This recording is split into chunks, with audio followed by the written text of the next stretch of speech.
Welcome to the Hooked Pod. I'm Chunk. And I'm the Chippy. And today we have a very special guest all the way from Wales, from one island to another island, and he's way down here in the south. Actually, we could be related, couldn't we, Dave? Well, you never know. There's a lot of ales about in Wales. They spread themselves around England, lots of parts of southern England. You never know. Maybe we can find this out in due course. Yeah.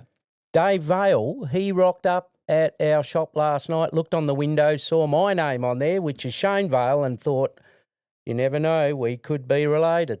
When we started talking last night, Dave said to me, I've booked in tonight, and I think it was your wife, Dave, who said he's into fishing. And I thought, it might be commercial fishing and whatever, but I've actually realised that you're into fly fishing and you teach fly fishing. Yeah, I teach fly fishing. I teach coarse fishing, which what you don't. What's that one again? Coarse fishing. Oh, coarse fishing, which is basically in rivers and ponds for fish that are sort of silverfish. Over with us, it's mostly roach and tench, chub, that kind of thing. Some carp.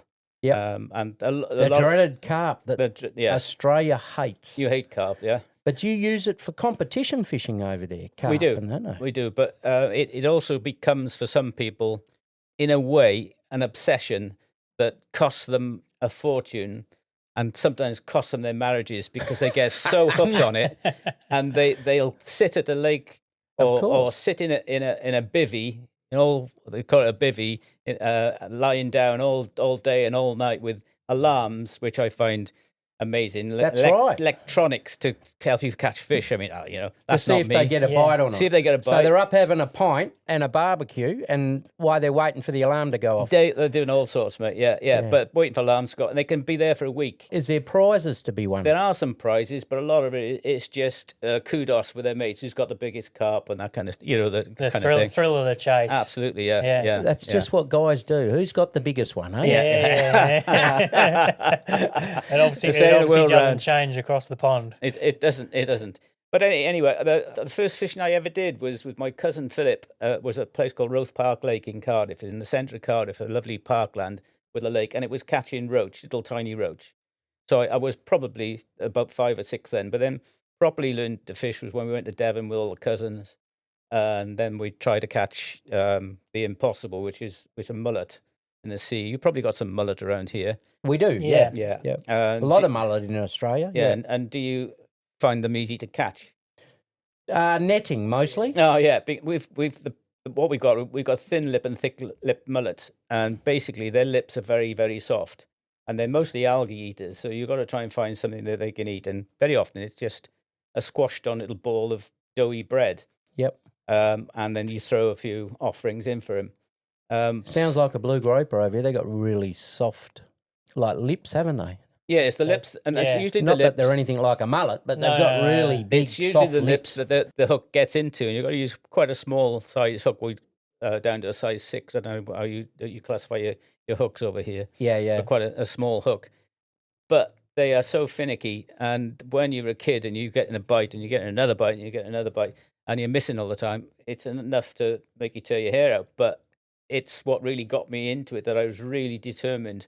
And we got a method then. We got a way of fishing for them. We managed to be reasonably successful then. Yep. Yeah. And then went on to other stuff, So tell us where you're from, Dave. I'm from Cardiff originally. I was born in Cardiff. Wales, yeah. Cardiff and Wales, land of Barry John and Gareth Edwards, etc. Gareth Edwards. What does he do?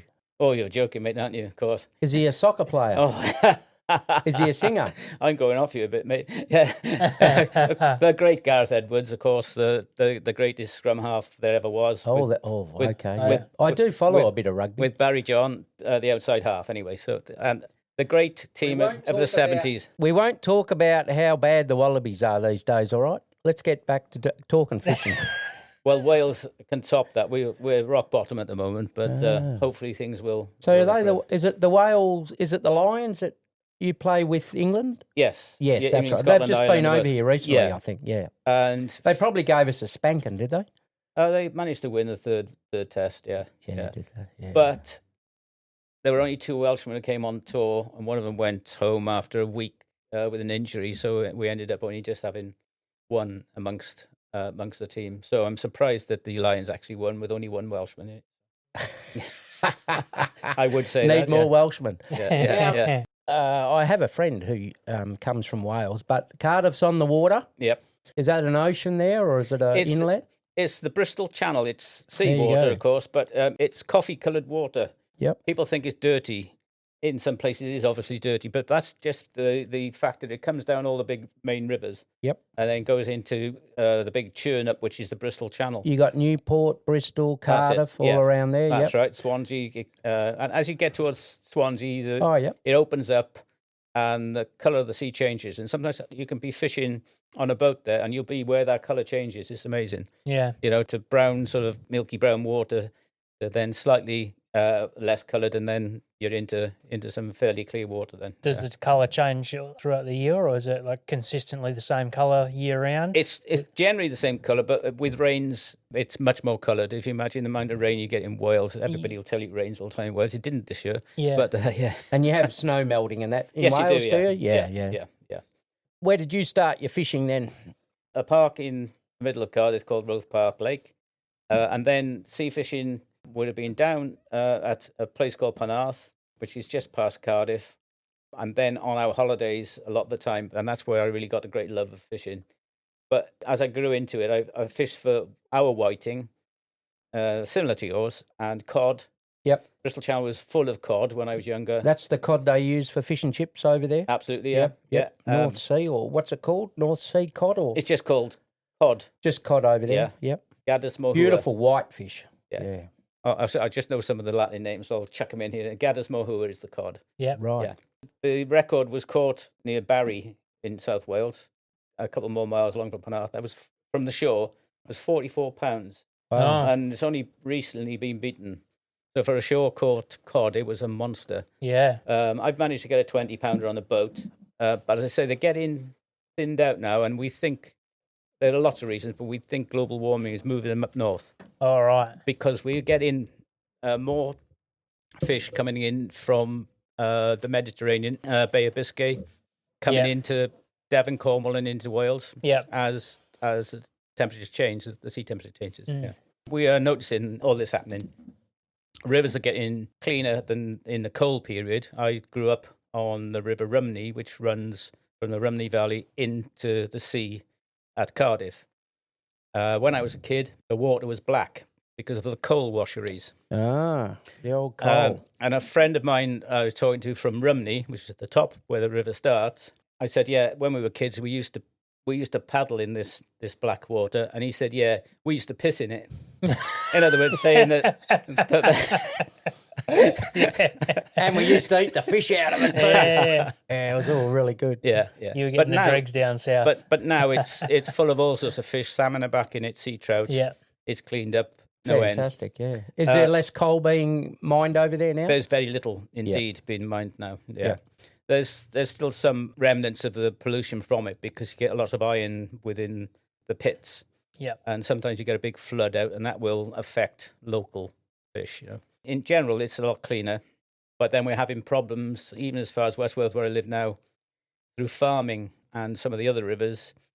A lot of it's to do with the runoff of the slurry from the dairy farms, and increasingly chicken farms. Wow.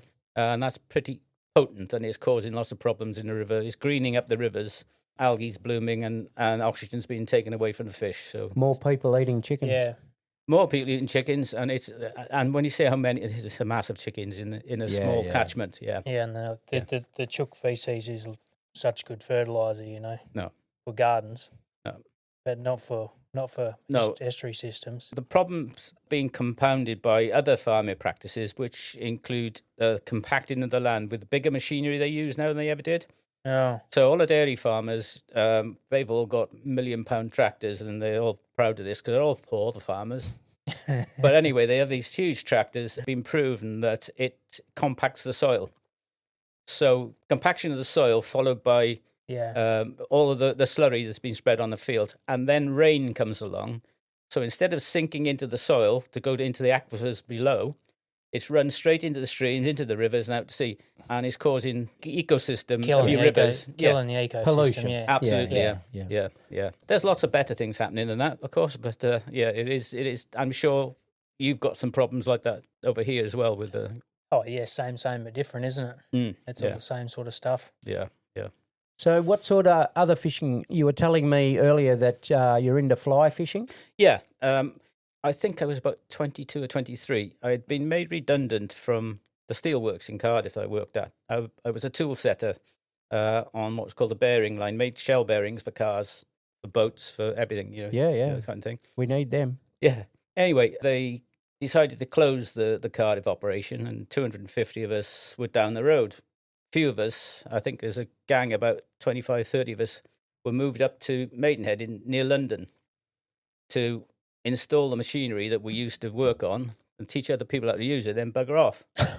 Basically, they paid us a lot of money when we did it. Yeah. A few of the boys were of a mind, they went and lived there, but at the time, I had a girlfriend in Cardiff at the time. I was playing rugby in Cardiff. I loved me fishing. Yeah. There's no way I was going to move. So I had to take me redundancy. I'd never been out of work since I was a 16-year-old. An opportunity came up. There was an advert in the Angling Times, which is one of our fishing magazines. A fishing instructor wanted for sea fishing, but it said it was at Langorse Lake, which is 50 miles from the sea. So I was a bit intrigued by this.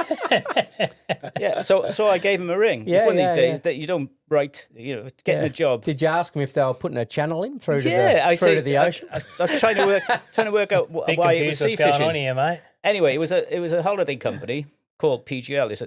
It's a guy's name, Peter Gordon Lawrence. He ran these big outdoor pursuit centres, and I spoke to the guy who became my boss in Merv, and he sold it to me on the phone. And basically, they were starting off a new holiday for fly, coarse, and sea fishing for 6 weeks. This was. I was just going to go away for 6 weeks. Twice a week, I'd be taking them out on a boat in Swansea. So we'd have taken 50 miles almost down to the boat. You have a young group up to 11-year-olds and an older group up to 16-year-olds. So lots of kids. Fantastic. There was going to be a coarse fishing instructor and a fly fishing instructor as well. Tell everyone what's coarse fishing. Oh, coarse fishing is maggot dangling. Yeah. Right. Just very light line with floats, tiny hooks down to size 20, 22. With a maggot on With a maggot on the end. Yeah. And you're catching lots of silverfish that live in your streams and your ponds. Then you go on to bigger things like carp and tench. Yep. So when I arrived, I was Dave, and then there's another Dave, and he was termed Dave Dangler, because I was an angler and he was a dangler. So, because he was the coarse fisherman. But yes, he was. The fly fisherman didn't arrive. Ah. So we had a week to sort this out, and Merv, the guy, came to be my boss, and he was a great mate in the end. He said, have you done any fly fishing? I said, yeah, I've dabbled. Done any fly tying? Yeah, just a little bit. So he said, right, he said, you got a week to sort this out then. So they gave us this beautiful little stream, which is a tributary of a great River Wye, and it belonged to the company, so we could use that. So I had to devise a holiday for these kids. They had to teach them to fly cast, teach them to tie a fly, and then go fly fishing. Yeah. So I devised this thing that we just use lots of hoopla rings on the grass and the cast into without the fly on. Yeah. Tie a fly, just a very simple one, little thing called a black gnat, if you can imagine. It's like a little mozzie, really, little fly. Yep. A couple of the more colourful things, and then take them out onto the streams. In those days, we didn't have that many people for looking after the welfare of the kids. There was one other with us called a group leader. So it's just me teaching the fishing for 10. A 22-year-old. 10 kids, 10 kids, and one sort of, safeguarding person, we'd call it these days. Yeah. So they'd be there, and we had a wonderful time. We just get dropped off in a van, and we'd have the river to ourselves. Yeah. It soon turned out that it's very difficult to catch trout, which everybody knows that anyway. Trout. Yeah. We're after trout. We would then realise there are lots of little tiny fish in the river, so we brought some of Dave Dangler's kit with us, and where they got a bit bored, we started dangling, so they could catch little fish. Yeah. And there were tiny fish called gudgeon, no more than 2 or 3 inches long. What's that? 8 centimetres long, less than that. Yeah. And it's so entertaining. We get the kids to have a race to see how you get the fastest you could get. And I think 3 seconds was the fastest. You just drop it in, bang, and there's fish, that kind of thing. It's really.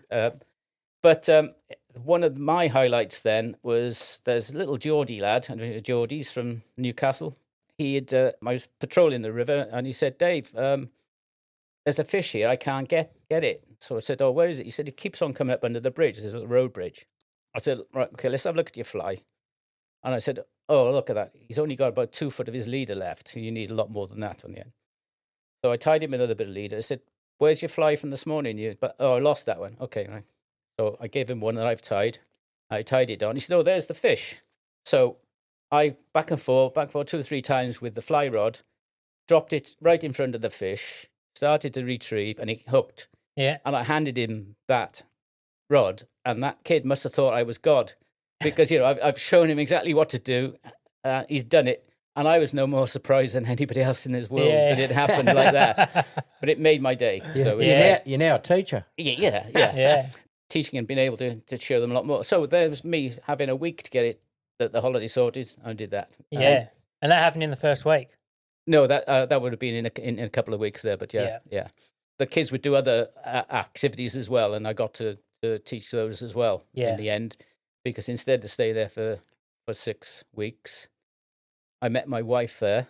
Yeah, who we mentioned earlier, Diane, who's with me now on this holiday. Good one to meet. She was the cook. You want to meet the cook, don't you? Yeah. Anyway. She's going to keep you happy with good food. Yeah. I like this bloke. Give him a bit more. Anyway, and you'll supply the fish. Yeah, exactly. Yeah. So I ended up staying there for 5 years, and I became a head instructor of lots of other different things, and then a centre manager. Then, and that was our life there for 6 years. So, and that was Swansea.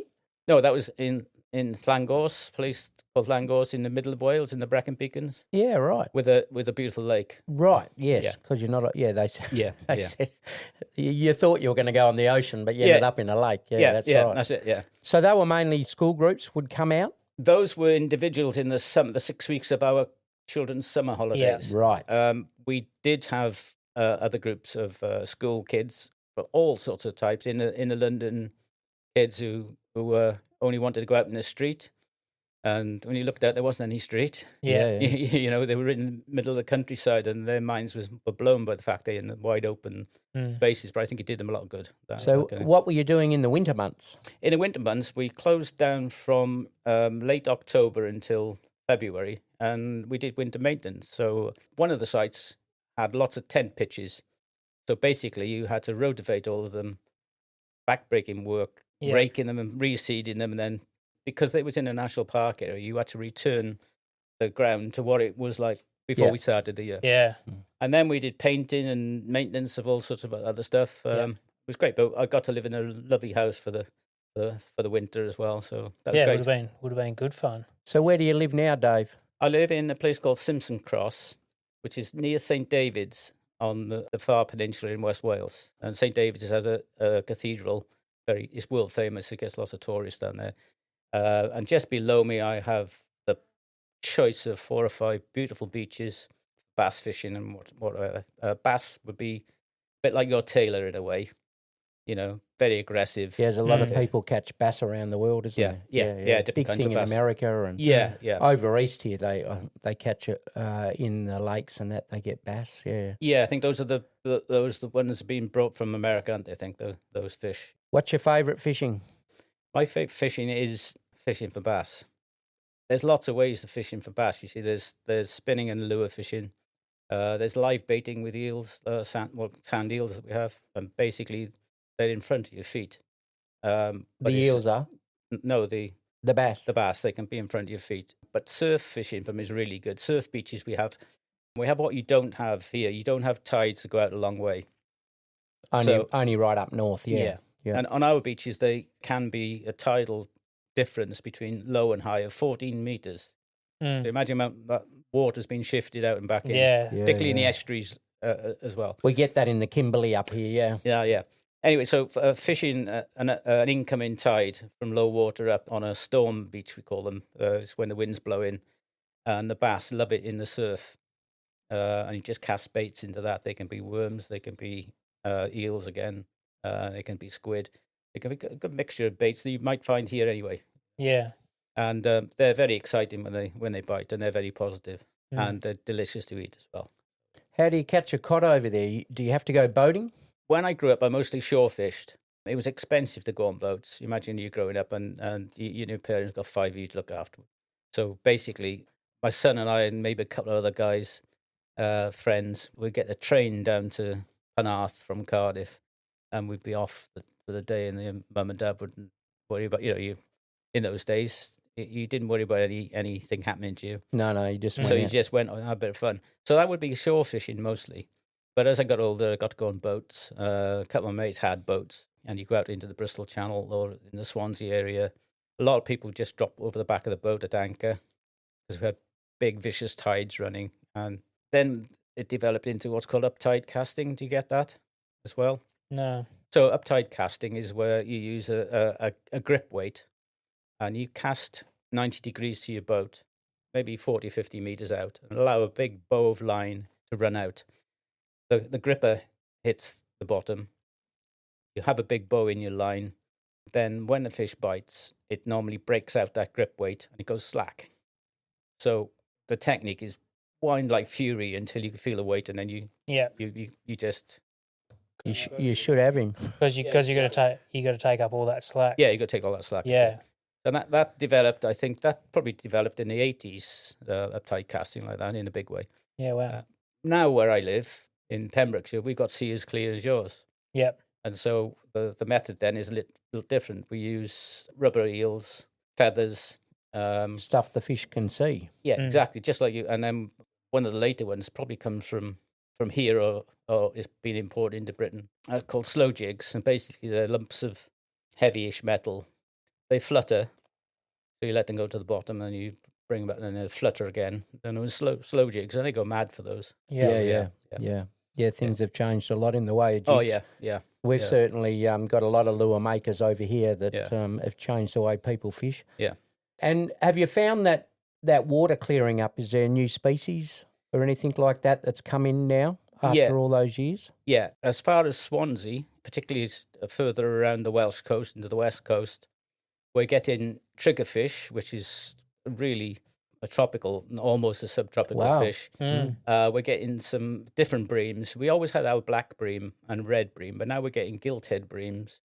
We're getting red mullet, which I'm sure you'll know this is pretty much a delicacy. It's the kind of thing you'll get around here as well. Yeah, a lot of things are coming up. And excitingly now, we're getting bluefin tuna. Wow. And we're getting huge ones. Where they used to be indigenous around the British Isles and they were wiped out, maybe some overfishing or industry might have caused some of that problem. They're now off the southwest approaches of Devon and Cornwall and come up into Welsh waters. People are not allowed to keep them. That's a good thing now. They're not allowed to target them. One of the boats I go out with and I fish the reefs around a couple of the islands near us, he takes universities out and they do tagging of sharks in what's called the Celtic Deep. And the Celtic Deep is from about 20 miles out towards Ireland, within sort of 40 miles out. The Celtic Deep is alive with fish, all sorts. They have been tagging blue sharks and porbeagle sharks, which is like a mako, a smaller version of a mako shark. And they've been tagging those just to see how the species are going. Yeah. In the last 10 years, they've been occasionally catching a bluefin tuna. And they're catching up to 300 and 400 pound. Wow. Huge things. Like you see in the Americans. Have you seen where they... the wild tuna. Yeah. The tuna guys. So they're a big fish, they're a big old fish, yeah. But we are occasionally seeing them.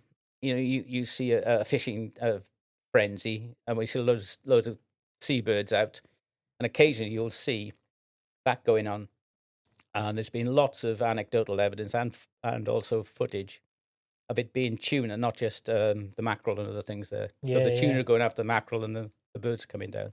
We hear a lot about fishing up in Scotland. And do you ever get up there and like lake fishing and that in Scotland? I've done a little. Mostly it's been sea fishing there. Yeah. I've got a sister lives in Dundee, which is on the east coast. I've been out cod fishing there out of Arbroath. That's quite a famous place up there for Arbroath smokies, which are the kippers, which are made from herrings. Yeah. They're smoked. I've been out on boats a couple of times there. I fished near St Andrews University on the shore. Caught a few cod there as well over the years. Good golf country up there, isn't it? Absolutely. Yeah. I've actually fished on at St Andrews, but you walk around the golf course, around the outside of the golf course, and to the Eden estuary, which is on the other side. And I must admit, making a shortcut across the corner there just to look at the holes there, you know. Yeah. It's a wild bit of country up there, isn't it? Yeah, but it's absolutely beautiful. Yeah. Really, really is. Yeah. Be a nice place to play golf. Gets a bit windy up there. Yeah, it does. And I always thought Wales was close to Scotland, but it's actually not, is it? No, Scotland's a long way away. It's a long way away. So you've got to go through England to get to Scotland. Yeah. Unless you fly, of course. Yeah. How far is that from Wales across to Ireland? Across to Ireland, it's about a 3.5-hour ferry ride. I've done some fishing in the south of Ireland, actually, with a lot of boys from Cardiff and Newport, two rival clubs. The club I fished for was called Cardiff Specimen Hunters, and the Newport Anglers was the other one. Yeah, right. But they used to call us the Mountain Goats because we always would go off the beaten track, rock fishing and climbing all over the place. And, I went twice. I think I was on about 18 or 19 the first time. The hospitality Irish is fabulous. A bit like you guys. We've been so well received by the Aussies, and us Aussies are cracking people. We just love talking to you guys, of course that's where us both have, our heritage is over that side of the world, and on one of those islands there.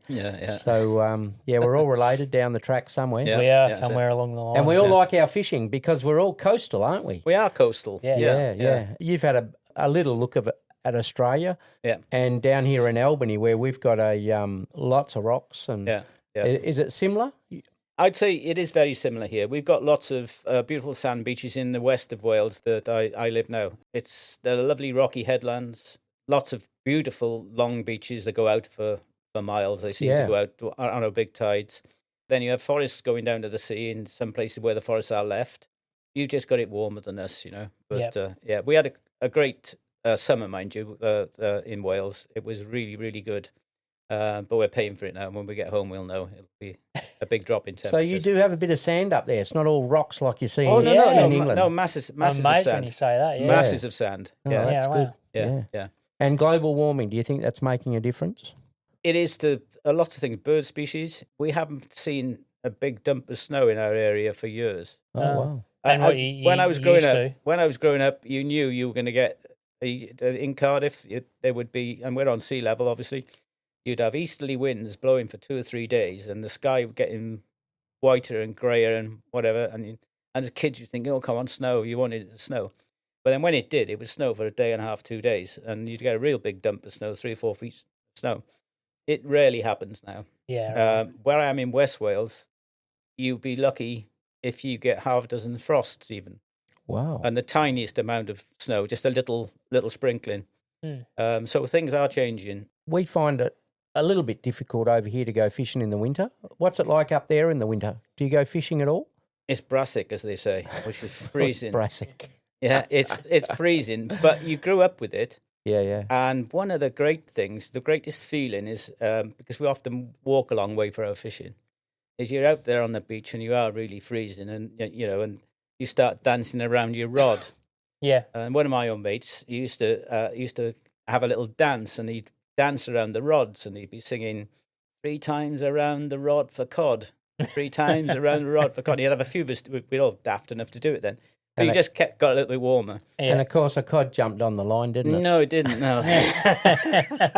So not often a bit like a rain dance. Yeah. But it ain't coming. But as I was saying, the greatest feeling then is you've gone out to your fishing mark. It could be quite a long way, half a mile or whatever more, and you're all wrapped up really tightly, but you still get cold. But then you walk back and you get back to the car, and you're toasty, and you're feeling good. Yeah, you're feeling great. You've warmed up. Yeah. What has been your most fondest trip over the years? I would have said my trip to Ireland was really good. Yeah. But taking my son to the rocks near where I live, and he just started high school. He was going on for 12, so he was 11, 12. And one of his mates came down with us. We had a caravan right by the sea there at the time before we moved out west. I took him bass fishing on the rocks, and we'd picked up some live eels from a shop that supplied them in Swansea. The only place we could get them, unless we netted them ourselves. It's difficult. And you literally fish with a light rod, a bubble float, or sometimes you fashioned it with a golf ball with a hole in it. And basically 10 foot of line, a hook, and a live sand eel on the end. We kept in an aerated bucket with a battery. And you literally flicked it out 3 or 4 rod lengths. Yeah, wow. So, not far at all. No. So we'd caught a couple of small ones. Said, oh, you'll be okay. I'm going to go across the other end of this ledge. And then 5 minutes later, I heard him screaming. And I got across there. And Al and his mate Paul, both hanging onto the rod. It's going mad. And I could see this bass down below. And I had to jump down with the net. And I got wet. It didn't matter. But it was an 8-pound bass, which is a clonker for anybody to get. I've never matched it. But to see his face and and his mate Paul and to get that fish out, that was fabulous. Yeah, that sticks with me. That does. It really that's does. a great fish. Yeah, definitely. Yeah. But all those moments are, aren't they? They are, yeah. Whether they're with your dad or from your point of view with your son, it's always hangs on with you. This is our second time to visit ours. We came in January into February, and it was boiling hot then. As we got off out of Perth Airport, they opened the door, and it was like the oven was turned on. It was so hot. But it did cool down a bit then. And anyway, we managed to get out fishing a couple of times then. And Al took me to Perrin Point near Freo. Near Rockingham, Yeah, that's it. Anyway, so we were fishing with light kit, but we did have one quite a heavy-ish 10-foot rod with us and a big multiplier with 50-pound braid on it. So we decided to catch a couple of small things and got into darkness on there. Al was first turn. There's a decent bite on there. And he hooked into something. We thought it was a ray because of the way it went. It just sped off and stopped. And it didn't move off the bottom. And then it just sped off and bang. Disappeared. So now bear in mind, I'm a bit fitter now, but I've got really bad knees and I've had injections so that I'm a bit more mobile now. But when we came in January, it was awful. Anyway, but I still love me fishing. So it's my turn with the big rod now. So out it goes. I think it was a little whiting we'd put on or something like that Al had caught. A nice big circle hook on. Out went the big one.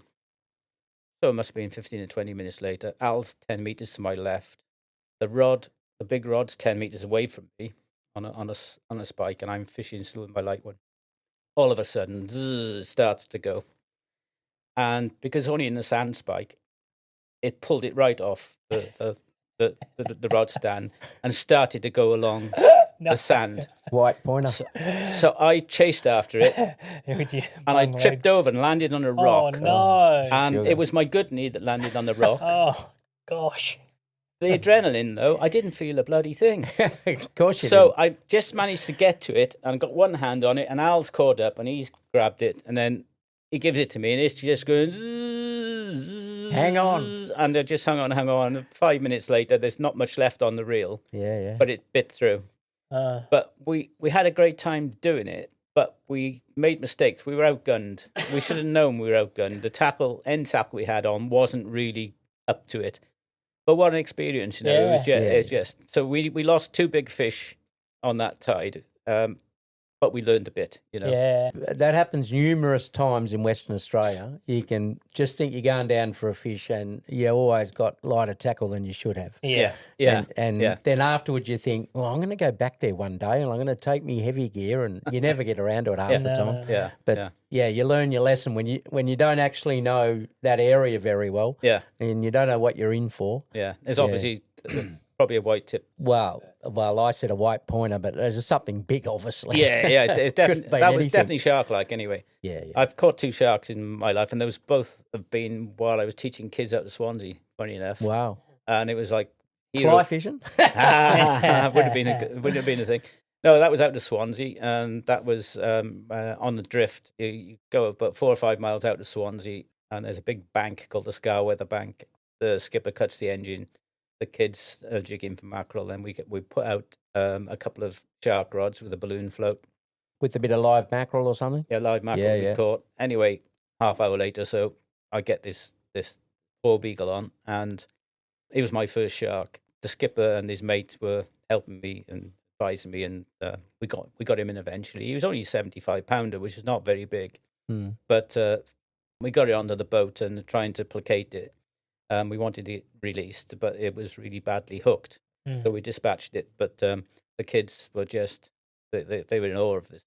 And I brought it back to Langors from Swansea on the top of a brand new cream-coloured Land Rover with a canoe rack on it. Yep. Had him tied on the top. Unfortunately, it bled down a windscreen, and we drove through all the little valley towns up from Swansea towards Langors, and in the eyes, people looking at you. This guy's a serious fisherman. This bloke. But this was shared between two pubs in the village and the outdoor pursuit centres that I worked at. We saved different fishes over the whole 6 weeks that we fished. Were saved up for an end of season bash, and we had a really good chef there. So we had all different kinds of fish, breams and bass and mackerel and all sorts of things. Yeah, big dogfish as well. So when you fly fish, do you make your own flies? I do, yeah. So is that a costly thing, or is that like quite cheap? In the long run, it'll be cheap, but you got to buy all the different equipment. all the kit, yeah. Yeah. But it is really fulfilling, really, when you're making those flies yourself. You know. What are you working on? You're obviously working on what they eat. What do you make flies like in Wales for? Are they different? Yeah, they're nymphs, so that's when they're still under the water, and those can be very, very tiny, little delicate things. And then we make things called woolly buggers, which the Scots make a lot of them. They imitate things like damselflies, or dragonflies. They sit on top of the water. When they're in the stage where they're just changing and they're just coming up. And basically, one of my favourites is called the blue flash damsel. We have masses of these little tiny damselflies. They're like a dragonfly, but much smaller. And there's always a hatch of those, and they're like an electric blue colour. But they spend 2 years developing underwater, and then when they come out. So we imitate that blue flash on the tail of the wings in a tail, because when they come up, they're not out as wings. They go backward of the abdomen. Yep. Yeah. And we make them with lots of different colours, but the blue flash one is sort of like kingfisher blue. You know what a bird the kingfisher is. Yeah. And that's one of my favourite ones, and it's a really good go-to fly when things are not biting. Yeah. You use those. But we use a lot of top water, little tiny, really tiny dry flies. And that's pure fishing, really, when you're using the dry fly. No weight? No weight at all. It's just the weight of the line. hook and the line. Yeah. And very fine leader. It's got increasingly sort of technical now, where your leader is tapered from an 8-pound going down to virtually nothing, a 1.5 pound on the end. Wow. So that when you present that on the water, it just flops under the water and lands very gently, like a fly naturally would land on the water. And you fish that static, or sometimes you little tiny little twitches to imitate that fly fluttering on top of the water. But there's nothing more exciting than a dry fly fishing. Yeah. The other kind of fishing is what we call stripping, where you just keep pulling and pulling and pulling, and the fish chases you and takes it. But it's much more refined, I think. You can target fish. You can see where a fish is rising, and you can flick it directly to that fish. Rather like my first story when I said about the little lad. Yeah, which is what they do on the flats up there in the Exmouth Gulf. Yeah. Your mate Deacon doesn't he? Deacon, yeah. Yeah, they got permit fish up there. Oh, wow. They go out there and they sight fish. Yeah. And, put it right in front of them. And they're beautiful. I brought a fly rod on my last trip. My friend Chris, who's a dual Aussie Englishman, he's fished all around the world and he's lived in Oz for quite a while. But he lent me a really beautiful travel fly rod. I used it on, what's the island off Rottnest? Rottnest. Yes. I used it in the sea. Rat's Nest. Ah, yes, yeah. And I caught a couple of herring right in front of me. Al, my son, took a shortish video of that, but the one. But it was difficult because the wind was blowing in my face a bit. It's always a bit difficult. Yeah, it's a bit windy over there. But yeah, as long as you got it near to where there's a bit of a feature of a rock and a bit of weed, I think they just pull it past there, and I think they're patrolling those margins, aren't they?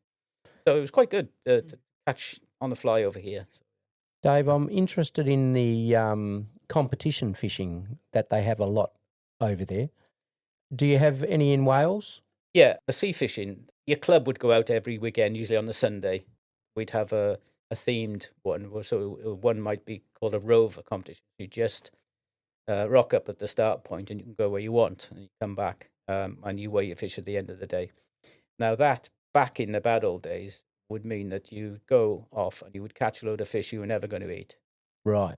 And the realization came within the conservation of fish in the end. This is not the thing to do. No. So then you took measures. So you measured fish and it was on the length of fish in the end. So that your total length of fish. And take a photo of it or whatever. You take photos and things Yeah, like yeah. that. Other kinds of fishing, which were big organised ones, inter-club ones, or open competition, anybody could enter. You'd have stewards along the beach with tape measures, or they would be physical sticks, Yeah. and then they would record what you got, possibly weighed as well, because you'd try to get you could get a prize for the heaviest fish. Mm-hmm. There weren't loads of blokes and ladies rocking up at the end to weigh the fish, and most of them waste, which when you think about it, it was really stupid what we were doing. Yeah, yeah. But we've learned, I think, that's the thing, a lot. We've learned Absolutely. We've learned an awful lot about conserving the fish and the treatment of fish as well. And Yeah. It's the same here as well. Yeah. Within coarse fishing as well, we take the kids that I teach, school kids, a lot of them are like handicapped kids from poor backgrounds, if you like. Yep. They get so much out of it. But on the conservation of the fish, they learn that as well. So we take unhooking mats as well, sort of a bit of canvas, a bit of padding underneath, so you look after that Protect fish. it. Protect it, keep it wet before you return it to the sea. The lake. Absolutely. Yeah. There'll be more there for down the track, Yeah. Yeah. Fish stocks over there? What about commercial fish stocks and things like that? Do you hear much controversy? We do. We've with our sea bass fisheries, we're in competition with continentals a lot of the time. We always suspect that they're doing things they shouldn't be doing, but we've obviously got skippers as well on some of our boats who are doing the same. It's human nature. Some people are going to go catch too much. Whatever. Yeah. But a lot of the problems have been to do with bycatch, where because the rules say that you can land so many tons of a certain fish, then if you catch fish that aren't that fish, you got to throw them back, which is ludicrous and crazy, and they're trying to sort that out because, in other words, you're throwing dead fish back into the sea. Yeah. I remember watching a documentary on the cod wars. Oh, yeah. And that was the same thing, wasn't it? Yeah. That was that was the UK versus Iceland in the 80s or something. Yes, wasn't it? Yeah, and the Icelanders won it, and they were just as well. They deserved to win that, really, because they had British frigates going to protect the fleet, as they were saying. Madness. Going back to the sea bass, they were seeming to collapse. The stocks were. The fishing areas from the Bay of Biscay all the way up the French coast and a bit further up and around the southwest approaches and Wales and Ireland were split into different regions. And there were rules for different regions and what you could take. But the British, in the end, took much more stringent rules. So for a couple of years, one year in particular, we weren't, as rod anglers, allowed to take any fish out of the sea, any sea bass out of the sea. And then it changed so that you could have one fish within a certain months and one fish per session. It's now gone so that you can have two fish over, I think it's a 9-month period. So you're trying to protect the breeding part of that season. Yeah. Mm-hmm. But my son Al is a marine biologist. When he read some of the papers, I showed him the papers that they were using, they were suggesting that 25% of the bass were taken by rod and line anglers, which is absolutely ludicrous. They're taking big, huge nets and taking tons and tons out of the water. We have that controversy here at the moment. Yeah. Because the wreck fishermen don't have to record their catches, but the commercial have to record their catches. Yeah. So they don't actually know the 850,000 recreational fishers in Western Australia, how much fish they actually are catching. Yeah. And, there's quite a lot of controversy because our stocks of some of our demersal fish are getting a bit lower and getting a bit critical. So, but trying to get an equilibrium, but it is difficult. Very difficult if you're not recording all the catches. You're not going to get every recreational fish record their catch anyway, No, even no. if you have apps and or whatever Yeah. to do it. So it is very difficult. It is. Yeah. Well, with the sea bass in particular, they've upped the size limit now, and it's 42 centimetres, which is a good size fish. It is. And I won't take one personally unless it's 50 centimetres. And I won't take more than 2, which I'm only allowed to take 2. I don't go fishing to take fish home. I go fishing to fish. And, Enjoy. It's nice if I get a fish or 2. If you get a feed, Yeah. that's a bonus. And I know that I would go out into my local beach where we live now, and I could fish for, say, 4 hours on the tide coming in, and I could catch maybe 15 bass, and maybe one of them is of takeable size. Yeah. I'm not taking those fish out of the water. No, you're enjoying what you're doing. This year has been very strange. I don't know if it's because Chris, my half Australian mate, I took him bass fishing. He wanted to go bass fishing. Took him 3 times. We caught more big ones than small ones. And that's, I don't know, it's just how the seasons have gone. Yeah. But it was weird. I was telling him, no, they're only going to be little ones. Yeah. And then we were catching more of the bigger That's ones. because you've been putting the little ones back, you see. That is. They're all growing. That really is probably why. Yeah. That's been happening. Now, we've got some critical questions for you. Right up. Because you're sitting above a fish and chippy, Yep. and there's lots of fish and chippies over your way, Mhm. what is the best fish for a fish and chippy to use over there? For your normal fish and chips, it would be hake. Really? Yeah. That's what But I it's not- use. It may not be the same hake because they're a different hake. Hake is the tastiest fish. There you go. Haddock in the north of the country would be like a cod family type as well. Haddock is probably favoured. I like pollock and I catch pollock. And I think pollock can be as tasty as cod. Now, is that sort of a less used fish? Yeah, So people don't think that's as good, yeah. but you do like it, yeah. Is it white fleshed? It's white fleshed, Yeah. yeah. And another similar one is coley, which is coalfish.